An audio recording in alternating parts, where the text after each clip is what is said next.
जय श्री कृष्णा, राधे राधे। आज मुझे आप लोगों को एक ऐसी जानकारी देनी है कि गोपाल जी की सेवा कैसे की जाती है।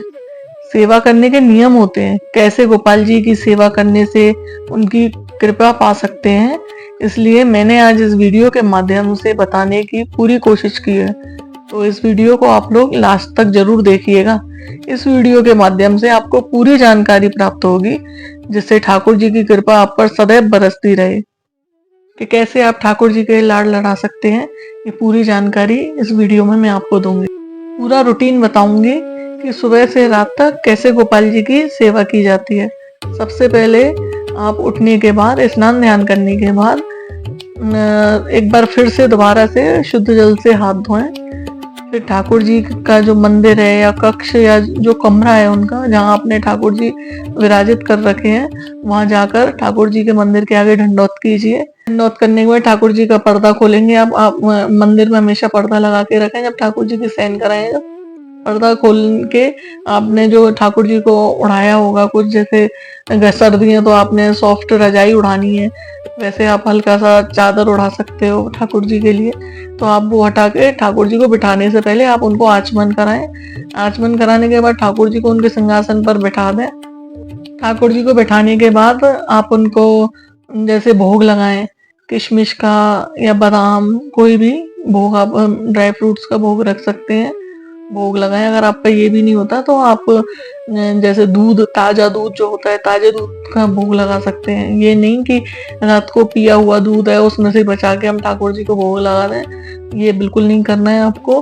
आपको नया दूध, आप ऐसा नियम बना लें कि रोज सुबह आप ताजा दूध उबाल लें और वो ठंडा करके ठाकुर जी को भोग लगाएं।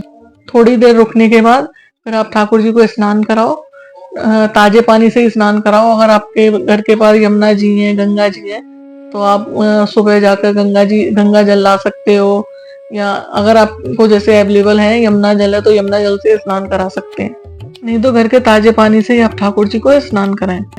गोपाल जी को स्नान कराने के बाद गोपाल जी को लंगोटी जरूर पहनाएं। भक्तों, लंगोटी ठाकुर जी को जरूर पहनानी चाहिए।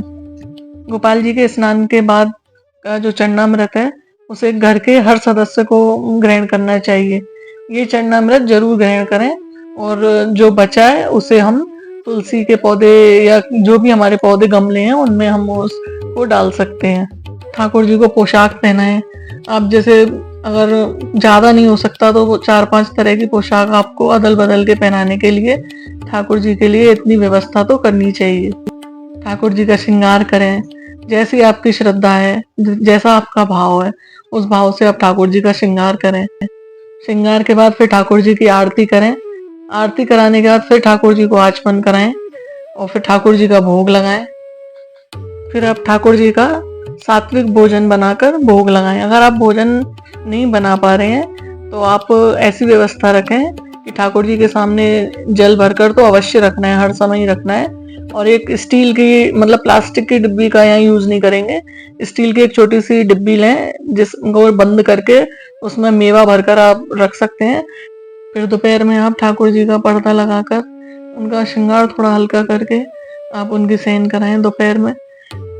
फिर 4-4:30 बजे करीब ठाकुर जी को फिर से उठाएं, उनका पर्दा खोलें। और हमेशा ठाकुर जी को, जब ठाकुर जी को उठाने जाते हैं सुबह या जब भी आप ठाकुर जी को उठाएं, पर्दा खोलें, तो उससे पहले आपको ताली जरूर बजानी है, या घंटी रखी होती है मंदिर में, घंटी बजानी है। और फिर आप ठाकुर जी को उठाने के बाद फिर शाम को फिर आप फल का, किसी भी फ्रूट्स का भोग लगाकर ठाकुर जी को उठाएं और आचमन कराएं। रात को भी ठाकुर जी का सात्विक भोजन का भोग लगाएं, और शयन से पहले ठाकुर जी का दूध का भोग अवश्य लगाएं। जब भी हमें भोग लगानी है तो हमें हमेशा भोग में तुलसी जी जरूर पधरानी है, तुलसी जी जरूर डाल के भोग लगानी है। ये जितना भी ठाकुर जी का ये रूटीन है, ठाकुर जी की दिनचर्या है, ये सब हमको बहुत खुशी के साथ और बहुत अच्छे उससे करनी है, भाव से। गोपाल जी की ये पूरी दिनचर्या हमें बहुत ही मन लगा के और सच्चे भाव से करनी है। इसे हमें कोई भी प्रेशर लेके या कोई भी बर्डन समझ के बिल्कुल नहीं करनी, बहुत मन से और सच्चे भाव से करनी है। आप इस तरीके से पवित्रता से ठाकुर जी की, गोपाल जी की सेवा करोगे तो आप खुद अपने जीवन में बहुत आश्चर्यजनक चमत्कार देखोगे। गोपाल जी को कभी भी घर से बाहर नहीं लेके जाना चाहिए। बहुत लोग होते हैं कि कहीं भी जा रहे हैं, गोपाल जी को अपने साथ लेके जा रहे हैं। ये बहुत बड़ा अपराध है। ये अपराध कभी नहीं करना चाहिए, इस अपराध से बचना चाहिए। गोपाल जी को कहीं भी आप जाओ तो कहीं बाहर लेके गोपाल जी को नहीं जाना चाहिए।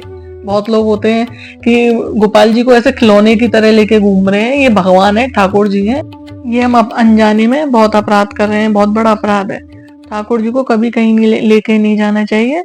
उनको घर में ही उनके सिंहासन पर विराजमान करा के उनके लिए पानी की व्यवस्था करके जाएं, जल ढक कर रखे जाए और ड्राई फ्रूट्स आप रख के ढक के जा सकते हैं। ठाकुर जी खुद अपने आप वो सब पा लेंगे। मैंने बहुत लोगों के घर में देखा है कि नॉन वेज भी बन रहा है, लोगों के यहाँ मांसाहारी भोजन बन रहा है और गोपाल जी उन्होंने शौक में लाके रखे हुए हैं। ये बहुत बड़ा अपराध है। इससे अच्छा घर में आप गोपाल जी ना लाएं। आप भगवान पर इतना बड़ा अपराध कर रहे हैं। ठाकुर जी ऐसे घर में कभी नहीं रुकते, कभी वो वास नहीं करते जिस घर में मांसाहारी भोजन बनता हो। ऐसे लोगों से मेरा हाथ जोड़ के निवेदन है, ऐसे लोगों को गोपाल जी अपने घर में कभी भी नहीं लाने चाहिए। आप छवि सेवा कर सकते हो। ये मैं बार बार बोलूंगी इस चीज को कि आप इसे बोझ समझ के, बर्डन समझ के, प्रेशर, अपने दिमाग पर प्रेशर लेके सेवा ना करें, क्योंकि आप आनंद नहीं ले पाएंगे। फिर अगर आप अपने प्रेशर रखेंगे, हमें ये करना है, ये करना पड़ेगा, तो आप ठाकुर जी की सेवा का आनंद नहीं ले पाएंगे। आप बिल्कुल अच्छे भाव के साथ सेवा करें, आपको इतना आनंद मिलेगा और आप पे ठाकुर जी की कृपा अवश्य बरसेगी। कुछ ही दिनों में आप उनका चमत्कार खुद ब खुद महसूस करोगे। आपको अनुभूति होने लगेगी, आपको ठाकुर जी खुद दर्शन देंगे। मैंने यहाँ बहुत ही सिंपल तरीके से बताया है कि ठाकुर जी की सेवा इस तरीके से, इन नियमों का पालन करके करनी चाहिए। ये वीडियो आप आगे और भी जनों को शेयर करें, जिससे कि और भक्तजनों को पता चले कि ठाकुर जी की सेवा के क्या नियम है, उनका कैसे पालन किया जाए। मैं आप लोगों से विदा चाहती हूँ। एक और नई वीडियो के साथ आपके सामने फिर हाजिर होंगी। तब तक के लिए जय श्री कृष्णा, राधे राधे।